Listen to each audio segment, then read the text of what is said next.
इस कहानी को अंत तक सुने क्योंकि यह कहानी आपकी जिंदगी बदलने वाली है। शहर में एक नवयुवक अपने जीवन से बहुत परेशान था क्योंकि वह कामयाब होना चाहता था, लेकिन वह नहीं हो पा रहा था क्योंकि उसका मन उसको अपना गुलाम बना रखा था।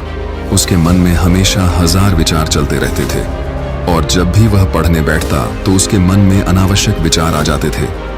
जब वह पढ़ने बैठता तो उसके मन में बाजार की बातें, गाने, फिल्में और अन्य विचार आते थे। बाजार की बातें, गाने, फिल्म में वो सारी चीजें जो उसे देख रखी थी, वो सब उसका दिमाग में आती। मन बार बार घूमने को कहता कि यार पढ़ाई छोड़, किताब को बंद कर और चल कहीं और चलते हैं। जैसे ही वह किताब खोल के थोड़ी देर पढ़ता, उसके मन में अचानक ये सारे फालतू के ख्याल आने लगते, जैसे उसका मन उसे पढ़ने से रोक रहा हो। मन कह रहा है कि चल बाहर घूम के आते हैं, चल बाहर कुछ मस्ती करके आते हैं, और यही चीज उन्हें आगे बढ़ने नहीं दे रही थी। ये विचार उसे पढ़ने से रोकते और उसके ध्यान को भटकाते, जिससे वह कभी भी ध्यान से पढ़ने में सक्षम नहीं हो पाता था। इस वजह से उसका ध्यान विचलित हो जाता था। एक दिन उसके दादा ने उसे बताया कि जंगल में एक महात्मा आए हुए हैं जिनके पास हर समस्या का समाधान है। अगर तुम कामयाब बनना चाहते हो तो उनके पास जाओ और अपनी समस्या उन्हें बताओ। उन्हें निश्चित रूप से तुम्हारी सहायता करेंगे। अब तुम्हें देर नहीं करनी चाहिए, तुम चुपचाप वहां चलो क्योंकि इसमें तुम्हारी भलाई है। वह नवयुवक महात्मा के पास गया और देखा कि महात्मा नदी के किनारे ध्यान में लगे हुए हैं। उसने महात्मा के पास बैठकर कहा, महात्मा, मैं बहुत दूर से आया हूं, अब आप भी मेरी जिंदगी बचा सकते हो। लेकिन महात्मा अपनी आंखें नहीं खोली। धीरे धीरे 1 घंटा बीत गया, लेकिन महात्मा की आंखें नहीं खुली। उसने फिर महात्मा से कहा, मैं बहुत दूर से आया हूं, आप अपनी आंखें खोलिए, मैं आपके पास मदद के लिए आया हूं। थोड़ी देर बाद महात्मा ने आखिरकार अपनी आंखें खोली और बोले, मुझे उससे क्या लेना देना। उस नवयुवक ने कहा, अजीब बात है, मैं तो आपके पास बहुत दूर से आया हूं और आप कह रहे हैं कि मैं क्या करूं। महात्मा ने कहा, हाँ, मैं इसमें क्या कर सकता हूं, तुम्हारी समस्या तुम्हारे अंदर है, मुझे वह तो दिख नहीं रही। अगर सच में तुम्हारे पास परेशानियां हैं तो एक काम करो। महात्मा ने कहा, ठीक है, फिर तुम उस परेशानियों को मेरे पास ला कर दो। नवयुवक ने कहा, यह क्या बात हुई, मैं ऐसा कैसे कर सकता हूं, कैसे वह परेशानियों को आपके पास ला कर दूं, यह तो हो ही नहीं सकता। महात्मा ने कहा, जब तुम वह विचार लाकर दे ही नहीं सकते तो इसका मतलब है कि वह विचार तुम्हारे अंदर है। नवयुवक ने कहा, महात्मा, मुझे कुछ समझ नहीं आ रहा है कि आप क्या समझाना कहते हैं। मैं आपके पास इसलिए आया हूं कि मैं परेशान रहता हूं, मेरा मन चिंतित रहता है, मैं कभी किसी काम में ध्यान नहीं लगा पाता और जब भी ध्यान लगाने की कोशिश करता हूं, मन में अनावश्यक विचार आ जाता है और मेरा मन भटक जाता है। महात्मा ने कहा, चलो नदी में ध्यान से देखो और बताओ कि तुम्हें क्या दिखाई दे रहा है। उस दिन नदी में ध्यान से देखने के बाद उसने कहा, मुझे बांस, पानी और काफी सारे पत्थर दिखाई दे रहा है। महात्मा ने कहा, तुम नदी के अंदर जाओ और देखो, नदी में से एक सफेद पत्थर उठाकर लाओ। लड़का नदी के बीच गया और सफेद पत्थर ढूंढने लगा, लेकिन उसे मिल नहीं रहा था। महात्मा ने पूछा, क्या तुम्हें सफेद पत्थर दिखाई दे रहा है? लड़का ने कहा, हाँ, मैं उसी को ढूंढने की कोशिश कर रहा हूं। थोड़ी देर बाद महात्मा ने पूछा, तुम क्या सोच रहे हो? मैं कुछ नहीं सोच रहा हूं, मैं सोच रहा हूं कि वो पत्थर सफेद मुझे मिल क्यों नहीं रहा। महात्मा उसके पास गए और उसके सर को पकड़कर नदी में कुछ पल के लिए डाल दिया। लड़का बिल्कुल घबरा गया, डर गया और मानो उसकी मौत हो जाएगी। फिर महात्मा ने उसे बाहर निकाल दिया। महात्मा ने कहा, यह क्या तरीका है, क्या आप मुझे मारना चाहते हो? महात्मा ने कहा, अब तो मुझे बताओ कि जब तुम नदी में अंदर थे तब तुम्हारे मन में क्या ख्याल आ रहा था। लड़का ने कहा, महात्मा, आप ऐसी बातें कर रहे हैं, जिसके सिर पर मौत नाच रही हो वो भला किसी और चीज के बारे में कैसे सोच सकता है। मैं बस यही सोच रहा था कि कैसे भी करके मैं इस पानी से बाहर निकलूं और अपनी जान को बचाऊं। मेरे दिमाग में और कोई भी ख्याल नहीं था। महात्मा ने कहा, यह सबक है। ध्यान का यही फल है कि जब तुम्हारे दिमाग में सिर्फ एक ही विचार चलेगा, तभी तुम उस एक विचार पर ध्यान कर पाओगे। जब तुम पत्थर को ढूंढ रहे थे, तब तुम्हारे मन में सिर्फ वही विचार था। आसपास की चीजों के बारे में भी तो सोच रहे थे, इसलिए तुम्हें पत्थर नहीं मिल रहा था। यहां देखो, ये रहा सफेद पत्थर, लेकिन जैसे ही मैंने तुम्हारा सिर पानी में डाला, तुम्हारी जान पर बन आई या नहीं? अब तुम्हारे मौत करीब थी, इसलिए तुमने सब कुछ छोड़कर अपनी जान बचाने की कोशिश की। कैसे भी करके मेरी जान बच जाए। उस समय तुम्हारे दिमाग में अपनी जान बचाने के अलावा और कोई भी ख्याल नहीं था। यही ध्यान है, यानी एकाग्रता। मतलब सिर्फ एक समय पर एक चीज के बारे में सोचना। देखो, हमारा दिमाग सिर्फ एक समय में एक काम के लिए ही बना है। हमारा दिमाग एक समय में दो काम सही से नहीं कर सकता है। इसलिए जब हम ध्यान करते हैं तो हमें चाहिए कि हमारे मन में कोई और ख्याल ना आए, क्योंकि जब कोई और ख्याल आएगा तब आप कोई भी एक चीज पर ध्यान लगा ही नहीं सकते। यही चीज पढ़ाई के साथ भी होता है। इसलिए मन को एकाग्र करना जरूरी है।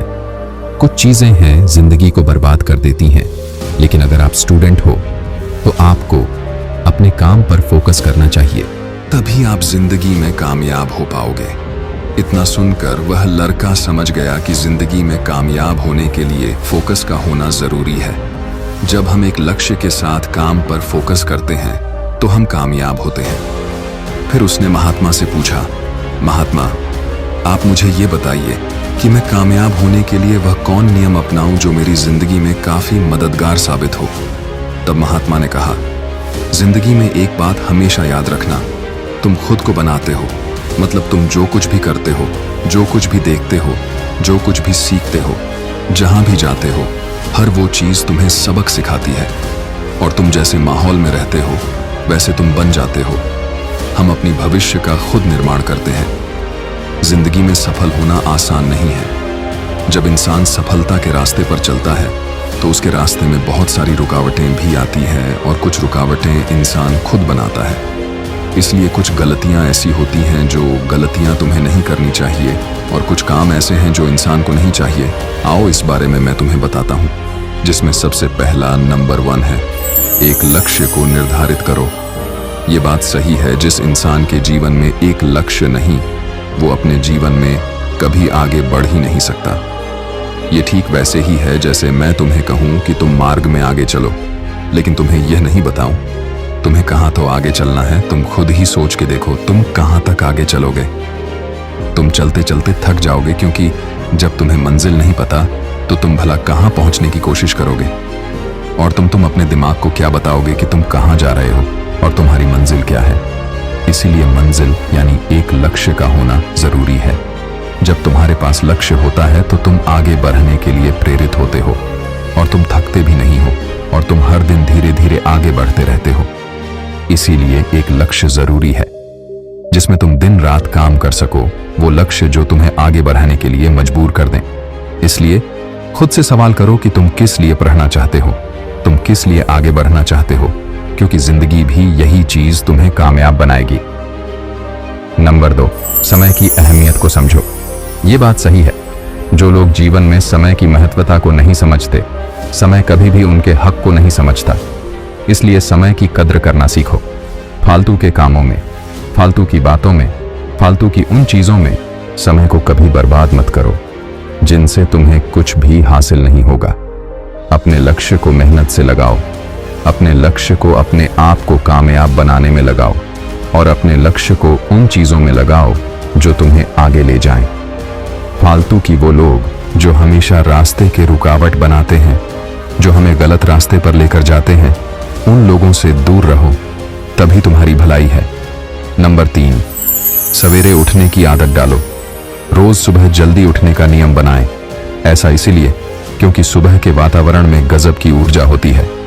साथ ही उस समय दिमाग पूरी तरह से फ्रेश होता है, जिस कारण उस समय की गई पढ़ाई हमेशा याद रहती है।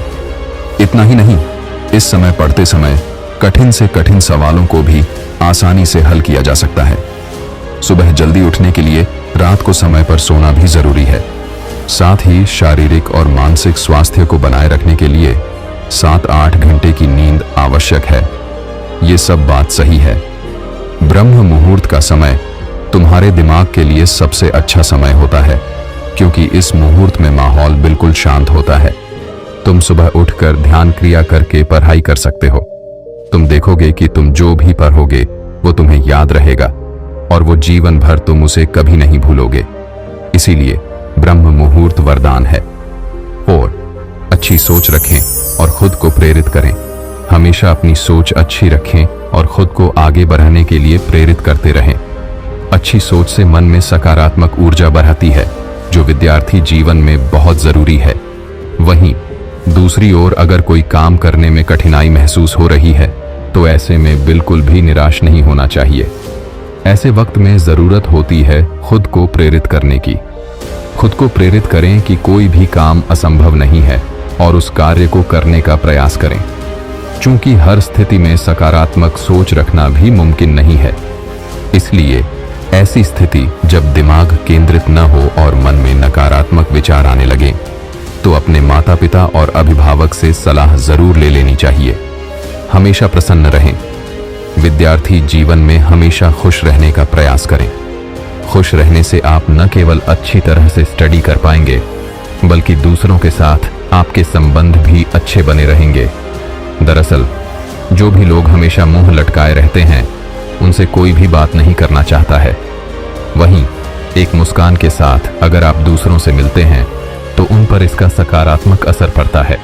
बाकी कहानी आपको कैसी लगी, आप हमें जरूर बताइए और इसी तरह की वीडियो को देखने के लिए हमारे YouTube चैनल को जरूर करें सब्सक्राइब। अगर आपका किसी भी तरह का सवाल है तो आप वो भी हमसे पूछ सकते हैं। तब तक हम आपसे मिलते हैं ऐसे वीडियो के साथ अगले दिन। धन्यवाद।